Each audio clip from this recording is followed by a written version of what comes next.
we're here to do the Lord's work. Members from both sides of the aisle are honored, but more importantly, we are humbled to be with our 9/11 first responders, families, and advocates.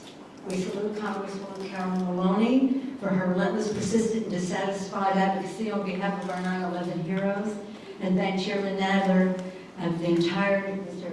King, Mr. Peter King, I make the emphasis, Representative Peter King, for the entire New York delegation and beyond for their work. Let us salute them for what they have done. We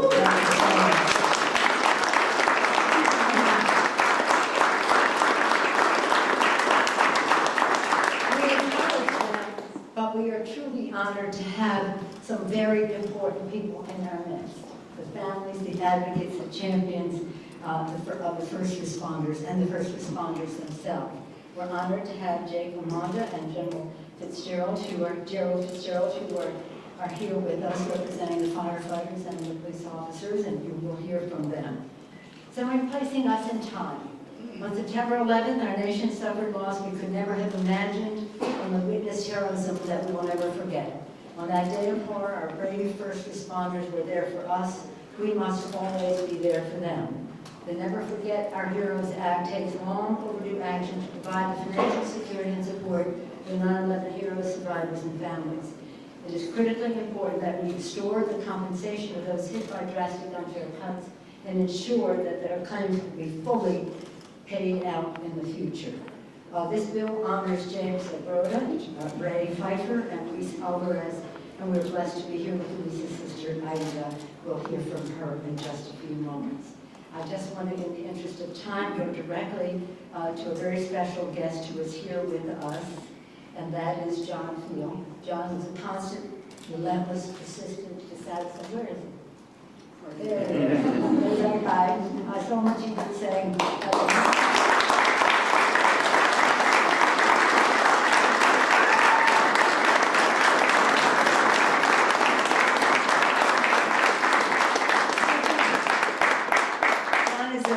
Persistent, again, dissatisfied, relentless advocate who knows his power.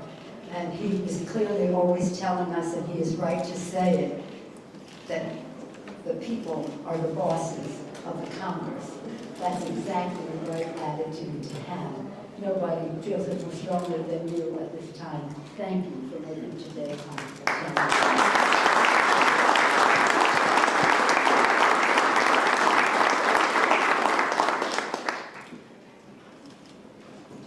You guys got all that out on camera, right?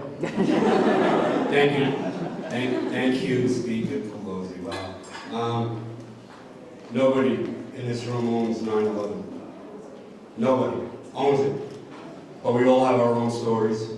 We're all here because 9/11 affected us. Whether you're a first responder, a survivor, a widow, an elected official, we've all been affected by 9/11. But 7/12/19, we own that. This is our day. Those that are wearing blue and back of me, the union leaders, we own that. And next week or the week after, when we get this bill passed through the Senate, we're going to own that day too. Sadly, Ray Pfeiffer and Louis Alvarez aren't here to share that with us. We take no joy and comfort, none whatsoever, in knowing that we're going to get legislation passed. For the men and women in the back of me wearing blue, they've all been compensated. That shows you the selflessness in them. They're here on their time.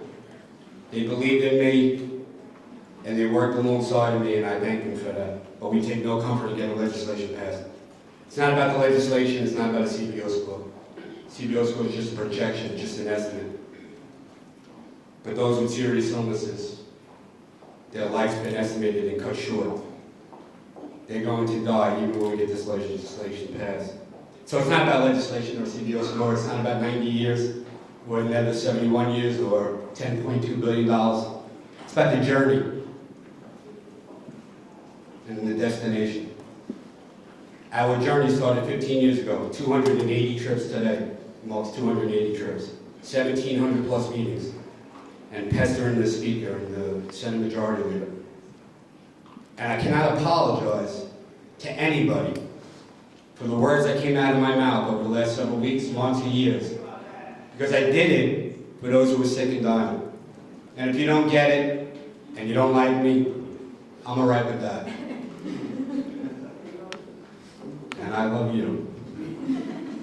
Just don't ever make me run against any of you. So today, it's just one of the final stops on our journey. But more importantly, along that journey has been the friendships. The friendships with all the men and women backing me, and the friendship with John Stewart, who doesn't even have to be here to show you the type of guy that he is, to show you the compassion and the patriotism in him. He could be on a farm right now, rolling around in the mud with a pig, but he'd rather be here with us. And that means the world to me, and I truly consider him one of my best friends. So, John Stewart, everybody.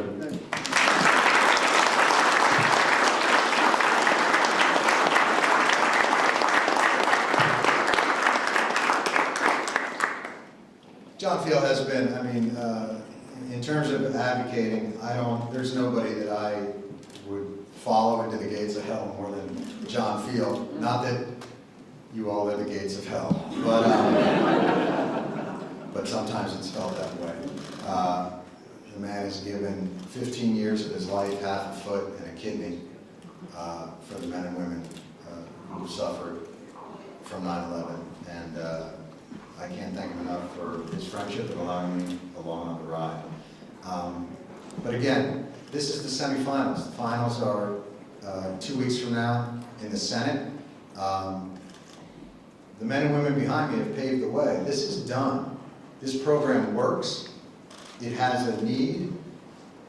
It's either needed and necessary or it's not.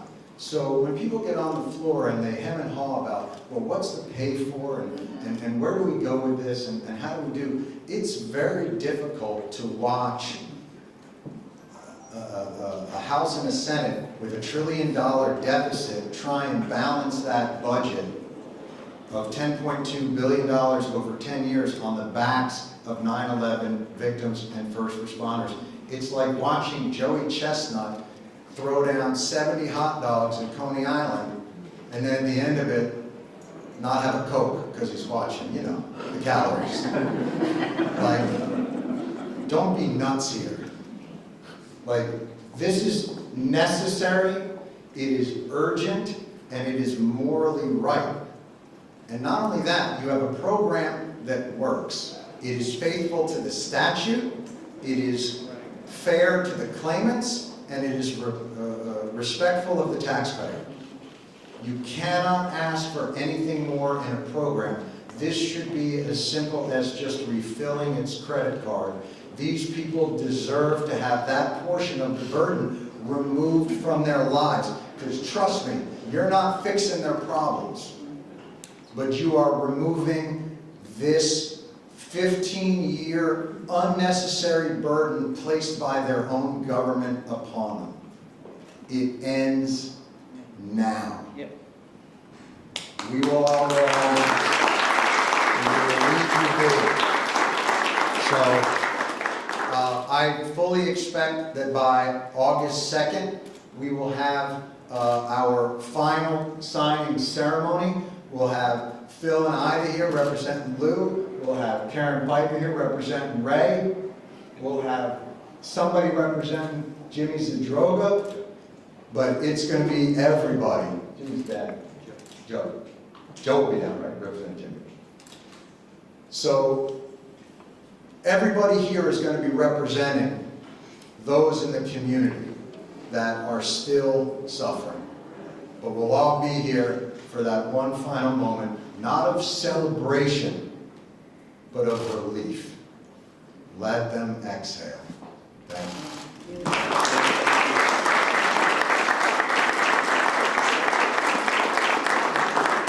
Thank you very, very much, John.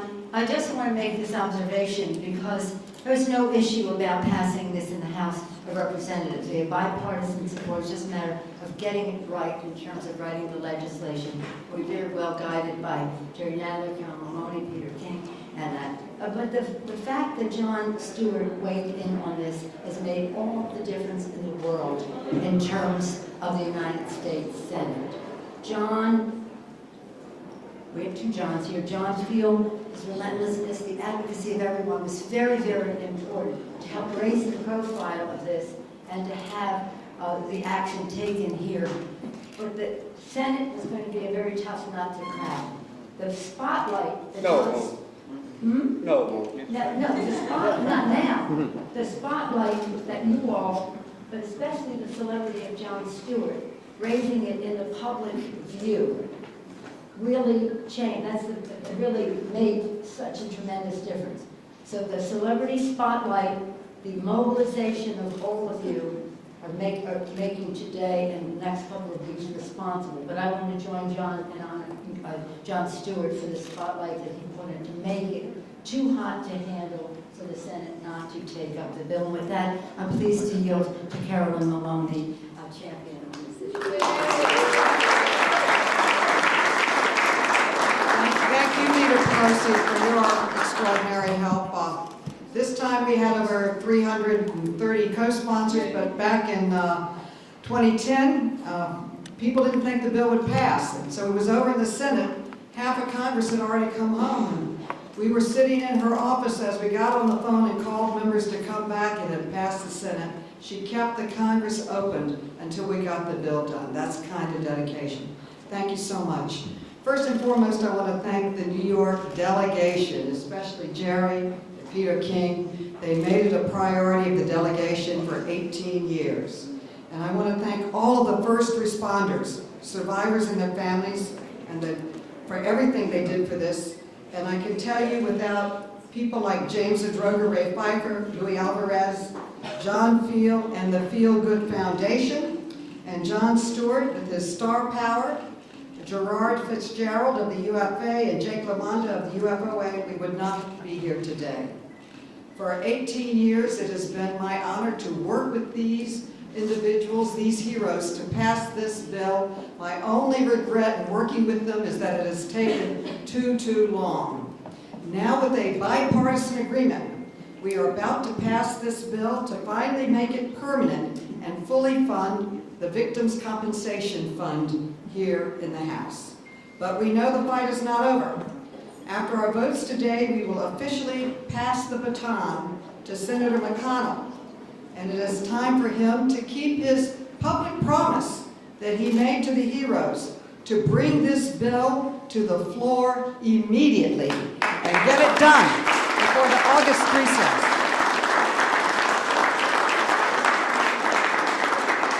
When the planes hit on 9/11, our first responders didn't hesitate. Firefighters, police officers, medical and construction workers, volunteers rushed to Ground Zero, the Pentagon, and the Shanksville crash site. This was a national attack by terrorists, and we had a national response. In the nearly 18 years since the attack, the death toll continues to climb. We as a nation have a moral obligation to take care of the people who took care of us and those who take care of them now, their families, because they are ill and cannot work. First and foremost, for their service that day and the days and weeks and months to follow. And secondly, because of the toxic lie our government told them that it was safe to work on the site when it clearly was not. I've grown close to many of these heroes, and I say with great respect, I hope none of you ever have to come back to Congress. This program needs to be made permanent, and it needs to happen now.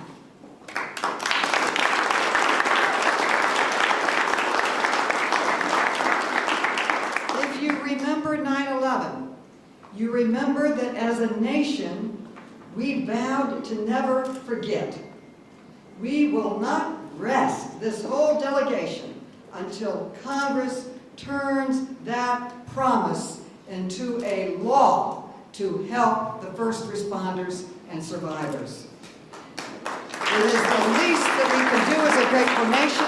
It is the right thing to do for the right cause, for the right people, for the right values, and I am thrilled it is happening today in the United States Congress. Now I would like to introduce New York's bravest, Gerard Fitzgerald and Jake LaMonda. They are representing the 20,000 firefighters and fire officers of the FD New York. And on 9/11, our city lost 343 of these brave men and women.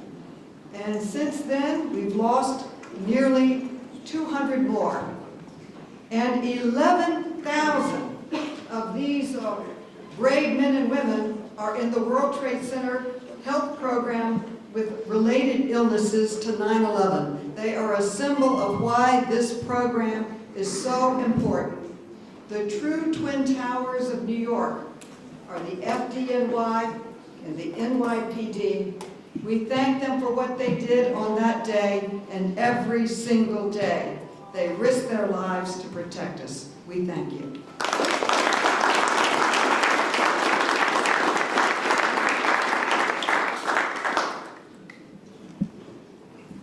Hello, I'm Gerard Fitzgerald, president of the Uniform Firefighters Association in New York City, and I'm happy to be here. And we've been here before. We were happy 9 years ago when this was passed the first time. We were happy 4 years ago when it was passed the second time, and we're happy again that it's moving forward, but we don't want to come back. Yeah. We just don't want to come back. John Field and John Stewart both put it out there how many times they've been down here. I'm not a fraction of that, but they've done great work, continue to do great work and put pressure on it. We do what we can from where we're at, but you know, we've had John McNamara was one of the first. We had Marty Fulham was another one that came down, and then of course Ray and Louie and Detective Stroga, everybody. You know, there's so many more that have died and lost, and still we have many suffering. You know, visiting hospitals and funerals. So we're grateful that it's where it's at, but please get it done. Let's not have to come back here again. Let's celebrate as was said, but our celebration would be the fact that these members or future members don't have to come down here and beg to be taken care of after what they've been stricken with, whether it be disease or the family with death. So thank you very much for allowing me to speak. This is Jake LaMonda, the president of the Uniform Fire Officers Association. Thank you. Jake LaMonda, New York City Fire Officers.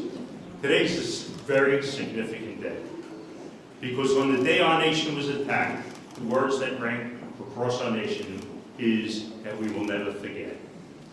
And today is significant because through the leadership of our Speaker, Pelosi, Majority Leader Boyer, Carol Maloney, Jeremy Nadler, Peter King, and the entire New York delegation, we are signaling across this country that you have not forgotten us. This is just not a firefighter or a fire officer issue. This is about every brave American who's responded down to the rescue and recovery organizations. There's many people to thank. The Feel Good Foundation, champions in this cause. So I just want to take this opportunity, and I would be remiss though, if I did not stand here and thank the families of those people who made this journey down.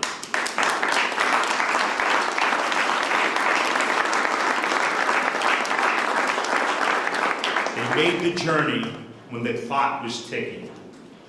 I've seen a lot of acts of courage and bravery in my time in the fire department, but I've never witnessed such courage and bravery as Detective Louis Alvarez when he made his last trip down here to have his voice heard so that we could wake up all our elected leaders to say, let's get this done. Thank you.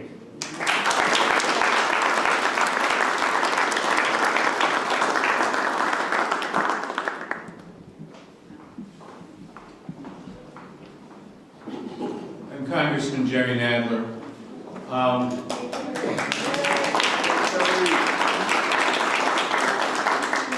18 years ago, I was here and rushed home when I saw on television the attack on the World Trade Centers because that was in my district, and I knew a lot of the people there. 9 years ago, probably the most emotional moment of my service in Congress, it was 9 years ago when I called up the Zadroga Act for consideration on the floor of the House.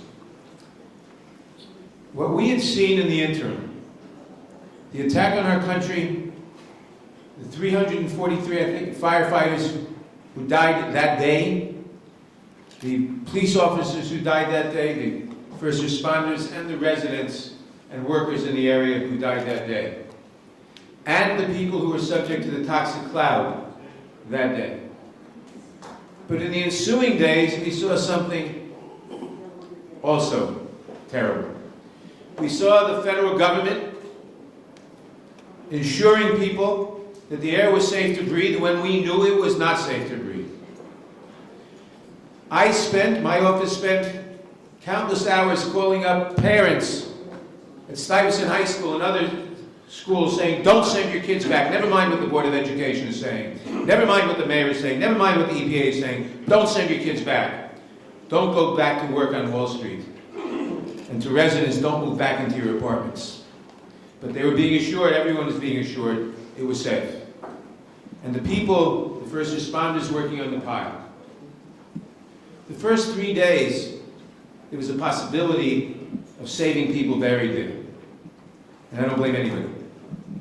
But after that, for the next month or so, people worked on the pile. Firefighters, police officers, iron workers, first responders of all sorts, without proper respiratory protection in what was a cleanup operation, not a safety operation. And they should not have done that and should not have been permitted to do it, but they did it selflessly because they were falsely assured by the EPA and by the mayor that things were safe. And we knew they weren't safe. And as a direct consequence, and the area was never properly cleaned up, although we were screaming about that until we had EPA hearings the following year on that. As a direct consequence, many, many people are sick today or dead who would not have been but for the malfeasance by some of our government officials. And that's why I always say we owe a double moral burden, a double moral debt. One debt because our country was attacked and we must support the victims of that attack. The second debt because a lot of the people who are sick or dying or died are because of the malfeasance of officials of our own government. And so we are here today to finish part of that task. When we passed the Zadroga Act back in 2010, and I remember vividly sitting with Peter and Nancy and Carolyn in Nancy's office, calling people back from the airports, come vote on this, after the senators held their congratulatory press conference. And that was one day. But we knew that a 5-year bill was not good enough, but that's what we could get then. And then we had to reauthorize it in 2015, and we got a permanent, basically permanent, 2090 extension of the health fund for 5 years for the Victims Fund. Today we are completing that job in the House. We finished the debate a few minutes ago. The vote will be shortly, and it will be a successful vote. We presume, we hope, we trust, and we demand that the Senate will follow through. I want to thank everyone involved in this, especially the Speaker of the House, without whose extension of support this would not have happened. This would not have happened in 2010 or 2015 or now. And I'm now going to call up a young woman who was a student at Stuyvesant High School then, who went back to school, who wasn't even present on that day on 9/11, but went back to school afterwards, and she'll tell you about the consequences. Live at North.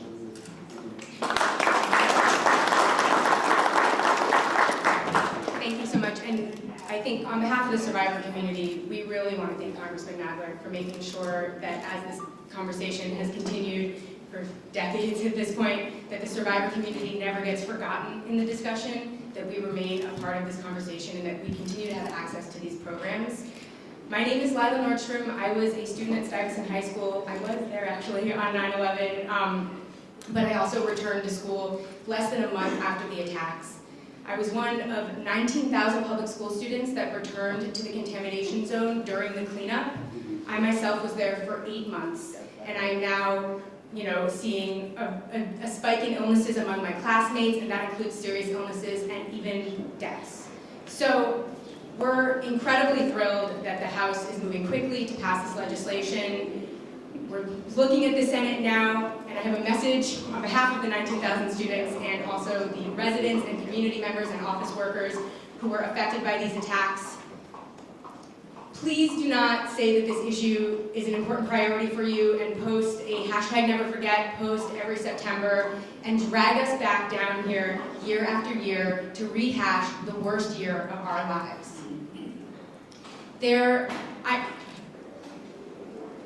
I have been coming down here for 13 years. I made my first trip down here in 2006. I was 22 years old. I came back here for the passage of the Zadroga Act. I came back here 5 years later to talk about the renewal. I have spent my entire 20s and half of my 30s walking the halls of Congress and telling people about my friends that are sick, about my personal health issues, and about the worries that we have about the future, because when you see the changing face of the responders behind us year after year, and you think that's a national travesty, what I'm looking at is my future.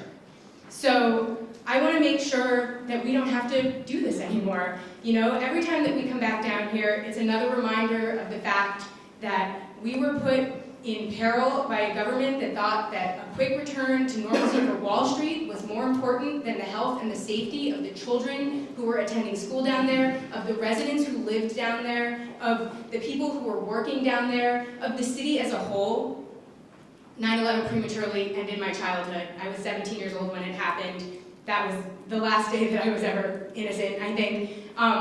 But this process has taken years off my adulthood as well. And I would like that time back. I would like the time to focus on the fact that my friends are getting sick, my community is in peril, and I don't want to have to sweat it out with all of my friends as cancer rates rise, as people that we know and love pass away. And that includes the responders behind me that I have been coming down here with for years, but that also includes people in their early 30s. So I'm incredibly thrilled that the House is acting today. I hope that we never have to come back. And I hope that the Senate really does consider this the priority that they all have been paying lip service to it being for years now. Thank you so much.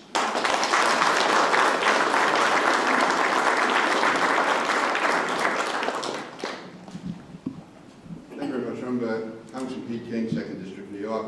This is really a great privilege to be here today with all of these people. But as John Stewart said, it's not a celebration. This is just another milestone on the journey to getting this job done. This is a tragedy which affected so many people, and it's gone on for too long. I want to give the Speaker tremendous credit. She got this through in 2010, got it through again this time. And of course, Carolyn and Jerry have been on this from the very start. I like to say that Jerry was the first one who brought it to my attention 15, 16 years ago, about how serious the health issue was. Because in those days, we were just worried about those who actually died and their families who died on 9/11 itself. So the full ramifications of these diabolical illnesses really was not fully known, the extent of it, and now it is, and it's really unfortunate it's taken this long. We are here where we are today. And if there's anything that's bittersweet about it, or maybe just adds to the tragedy, is that as the people who come down here, we've gotten to know them. For instance, we knew the father of James Zadroga. We knew Ray Pfeiffer. And all of us knew Lou Alvarez. And we saw these people die right in front of us. So, it's to me, last week I was at the funeral, Carol and I were at the funeral of Detective Alvarez, and to be there and see the tremendous outpouring of police officers, community people, firefighters, everyone was there. And again, it just shows how this has affected our nation. But probably what was most poignant to me that day was the eulogy given by Detective Alvarez's sister, Ida Lugo, who is here today. So Ida, it's all yours.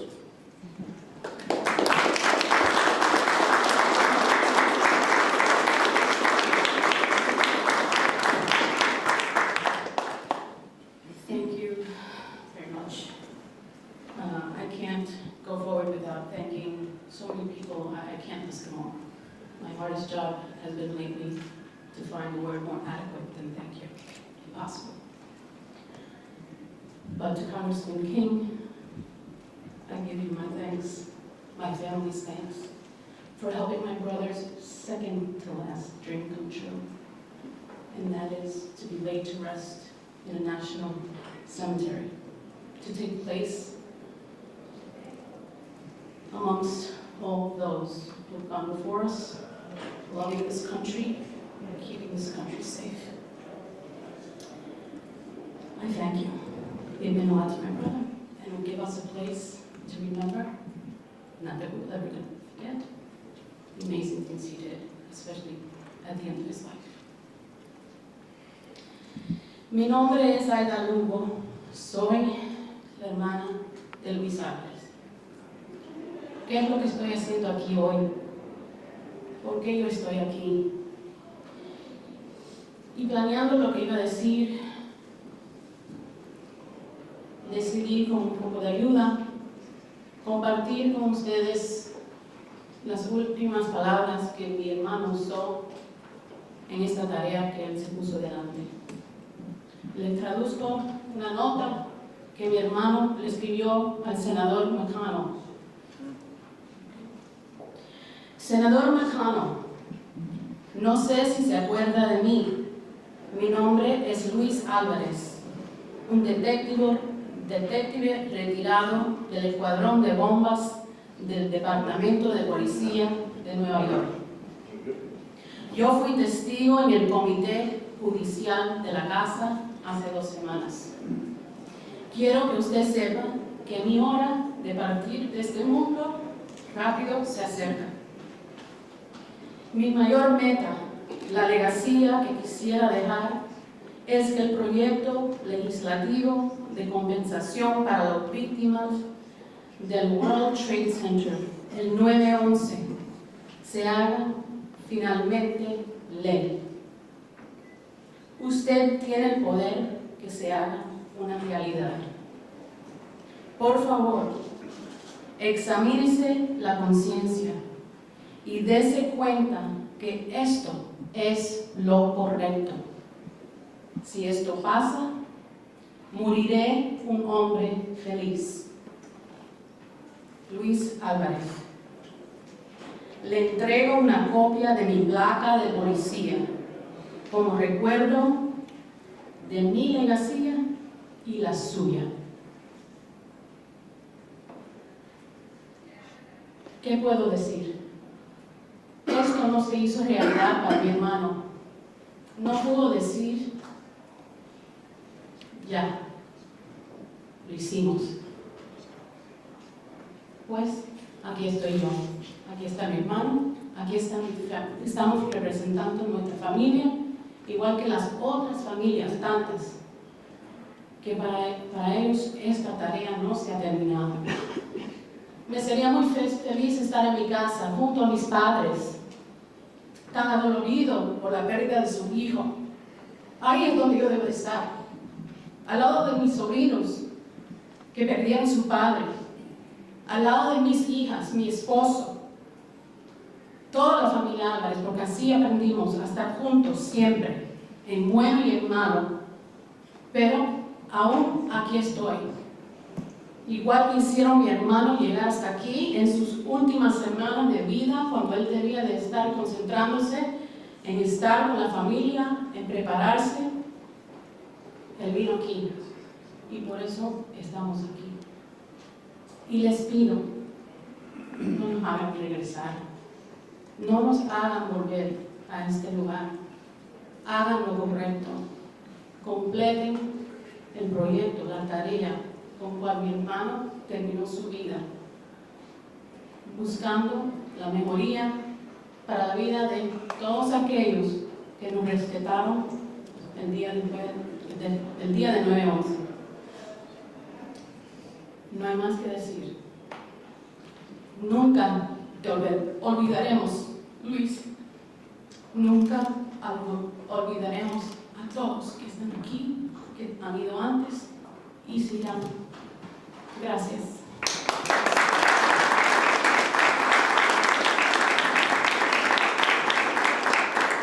Mi hermano Phil, this is my older brother Phil Alvarez.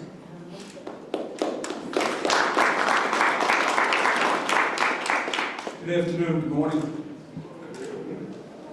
The Alvarez family is honored and proud to see our brother's name put on the bill that will go before Congress for a vote in a little while. A little over a month ago, I drove my brother down here to Washington, D.C. He wanted to be with John Field and the Feel Good Foundation. He wanted to have his voice heard. For a guy that liked to fly under the radar, he knew what his mission was, and he didn't hesitate. And he told me, you don't drive me down there, I'll get somebody else who will. And there was a lot of guys willing to do that. But one thing about my brother was, he would be honored, but he would be laughing. He would be the first one to say, forget the name, but never forget the message. Never forget the message.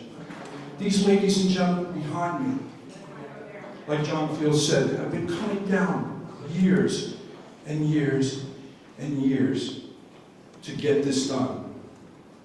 So while last week we buried my brother on Wednesday and celebrated this great country on the 4th of July the next day, we ask that you keep in mind that this task is not done. And I know you're reminded of that by John Field, by John Stewart, Matt McCauley, and you're reminded by those that represent us. Peter King, Speaker Pelosi, Mr. Nadler, Carolyn Maloney, all the way down to the guy from my own town, Lee Zeldin, who got on the floor. You're constantly reminded that this fight is not over until next week or 2 weeks from now. Let's get this done for them. My brother wanted to see it done before he died. He didn't get that opportunity. But my sister and I promised him that we would be here every step of the way until it got done. I'm a retired police officer. That police badge was passed on to the Senate, to the leader of the Senate. For those that don't know what it means the world. And it meant the world to my brother, and now it meant the world to his children, to his wife, and to all of us. He knew what it meant. He sent that note so that this would get done. Not for him. His family was compensated. Not for him. But for the many guys and girls that he talked to during his 3-year battle with cancer. He knew that there were more to come. Whether you realize it or not, that I know of, there have been 16 funerals this month. Lou Alvarez was not the only one to die this month from a 9/11 related sickness. 16 just this month. Here we are, how many years later? We need this done. Once again, on behalf of my family, my parents, his wife, his children, and our other brother who couldn't be with us here today, and all our nieces and nephews that loved their Uncle Lou, thank you so much for the honor of having his name on this bill. It means a lot to us. But we need to get this done. Thank you.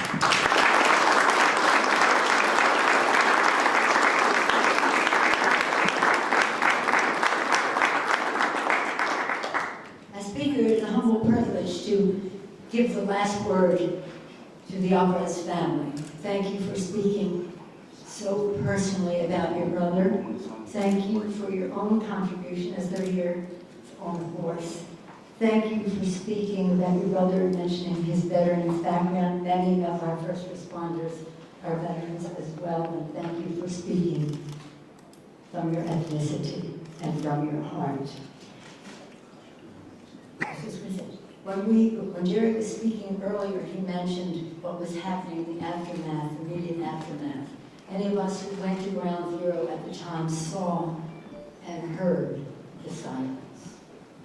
The sacred ground, and many people, many first responders were there sifting through the soil for any remains that could be found.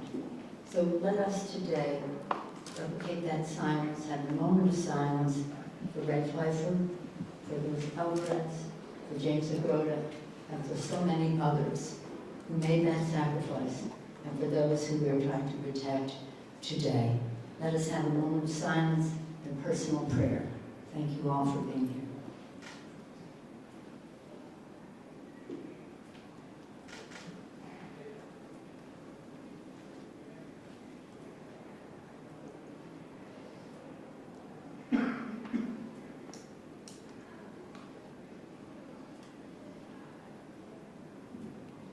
Thank you. We will never forget our heroes. Thank you.